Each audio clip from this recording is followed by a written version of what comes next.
Assalamualaikum warahmatullahi wabarakatuh. Perkenalkan, nama saya Fatimatul Hasanah, NIM 195051008. Di sini saya sebagai presentator akan menyampaikan tentang perkembangan profesi akuntansi di Indonesia dari kelompok 12. Secara umum, masa perkembangan itu dibagi dua, yakni masa kolonial dan sesudah kemerdekaan. Dalam masa kolonial, eksistensi akuntan Indonesia belum diakui dan belum mandiri. Pada masa sesudah kemerdekaan, pengakuan eksistensi profesi akuntansi itu muncul. Pada masa ini, tahap perkembangan pengakuan itu dibagi dalam 6 periode, yaitu 1. Sebelum tahun 1954. Pada masa ini, manfaat jasa pekerjaan akuntan bagi masyarakat bisnis sudah mulai diakui. Hal ini disebabkan oleh situasi perekonomian yang semakin sulit, persaingan yang semakin ketat, dan kenaikan pajak para pengusaha yang semakin membutuhkan jasa akuntan dalam memperbaiki administrasi keuangan perusahaan. 4 hal penting yang memperteguh eksistensi profesi akuntan di Indonesia. Pertama, menciptakan kesadaran baru akan pentingnya kehadiran akuntansi di kalangan masyarakat yang tidak mempunyai latar belakang pendidikan formal akuntansi. Kedua, meningkatkan animo masyarakat atas pentingnya pendidikan formal akuntansi, mengingat minimnya pengetahuan dan jumlah orang yang memenuhi syarat formal yang ditetapkan oleh pemerintah untuk menjadi akuntan. Ketiga, mendorong perguruan tinggi untuk membuka program studi akuntansi untuk menampung tingginya minat masyarakat. Keempat, mendorong pemerintah untuk mempertahankan kualitas lulusan dengan membuat undang-undang tentang pemakaian gelar akuntan yang sah. 2. Tahun 1954 sampai 1973. Pada rentang tahun ini, Undang-Undang Nomor 34 Tahun 1954 tentang pemakaian gelar akuntan, khususnya akuntan publik, dikeluarkan oleh pemerintah. Bagi akuntan, undang-undang ini merupakan sesuatu yang menggembirakan. Namun kehadiran undang-undang ini tidak secara langsung bermanfaat bagi pengembangan akuntan publik karena kondisi perekonomian yang buruk pada tahun ini, yaitu 1954 sampai 1973. Situasi baru berubah setelah pemerintah melakukan nasionalisasi perusahaan-perusahaan milik Belanda, di mana Direktorat Akuntan Negara meminta bantuan Kantor Akuntan Publik untuk melakukan audit atas nama Direktorat Akuntan Negara. Mengingat jumlah akuntan dan ajun akuntan terbatas pada waktu itu, pengakuan signifikan tentang eksistensi akuntan publik semakin meningkat. Ketika pemerintah mengeluarkan Undang-Undang Penanaman Modal Asing atau PMA dan Penanaman Modal Dalam Negeri atau PMDN tahun 1967-1968,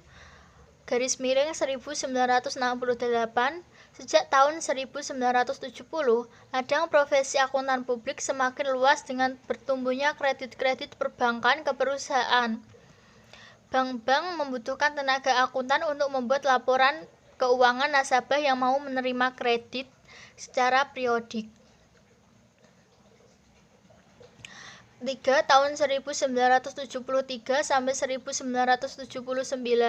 Dalam periode ini, pengakuan akuntansi diperteguh oleh berbagai hasil penelitian.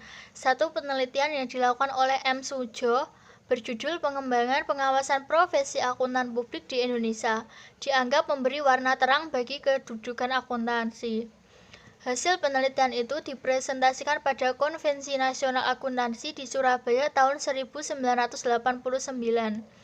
Kajian ilmiah ini telah mendorong Ikatan Akuntan Indonesia atau IAI untuk menerbitkan buku Prinsip Akuntansi Indonesia atau PAI dan Norma Pemeriksaan Akuntan atau NPA.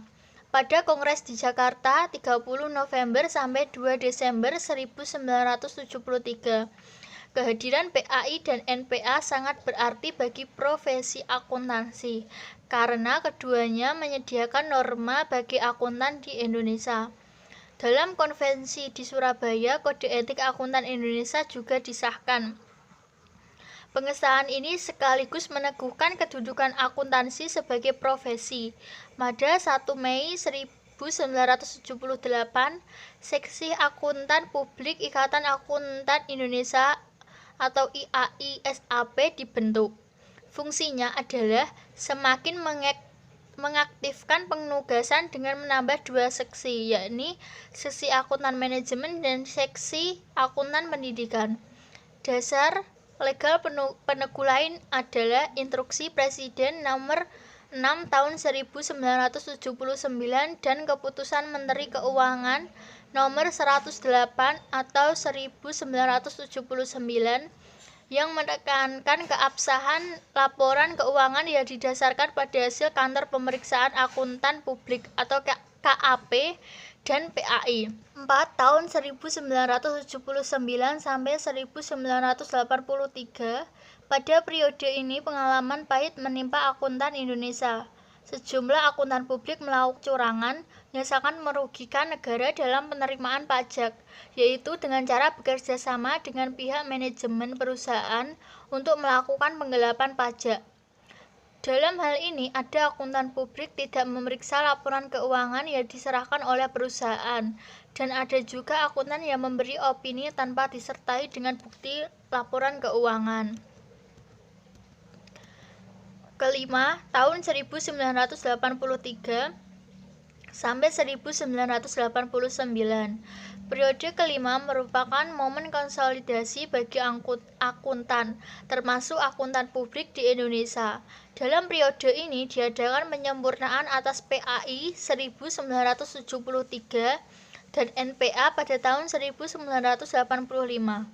Selain itu, kode etik disempurnakan dalam Kongres 5 tahun 1986.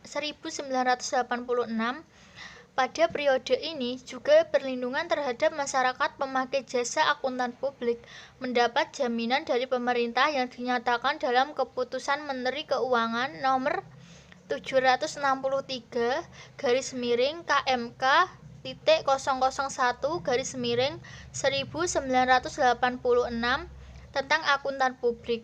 Keputusan ini berisikan aturan tentang pekerjaan akuntan publik, prosedur dan persyaratan untuk memperoleh izin praktik akuntan publik dan pendiriannya, serta sanksi-sanksi bagi pelanggar rambu-rambu ini.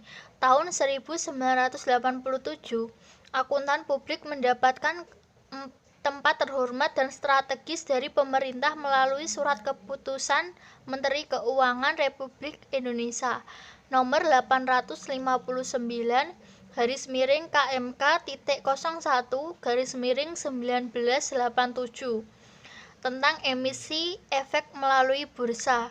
Tahun 1988, Direktur Jenderal Moneter mengeluarkan surat keputusan untuk memberikan petunjuk pelaksanaan keputusan Menteri Keuangan.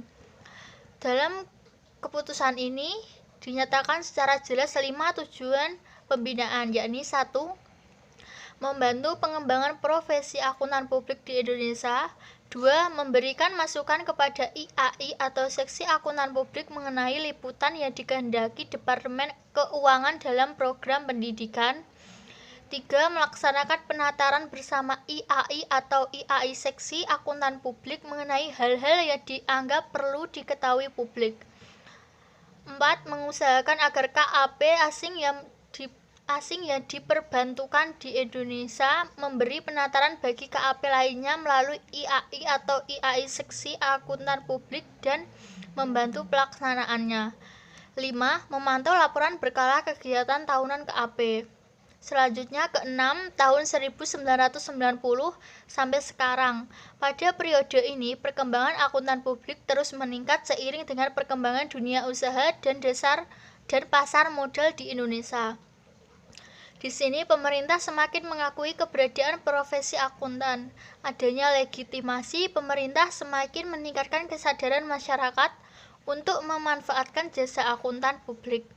Tahun 1992, pengakuan itu diungkapkan dengan kepercayaan pada akuntan publik untuk melakukan verifikasi pembayaran PPN dan PPNBM yang dilakukan oleh pengusaha kena pajak.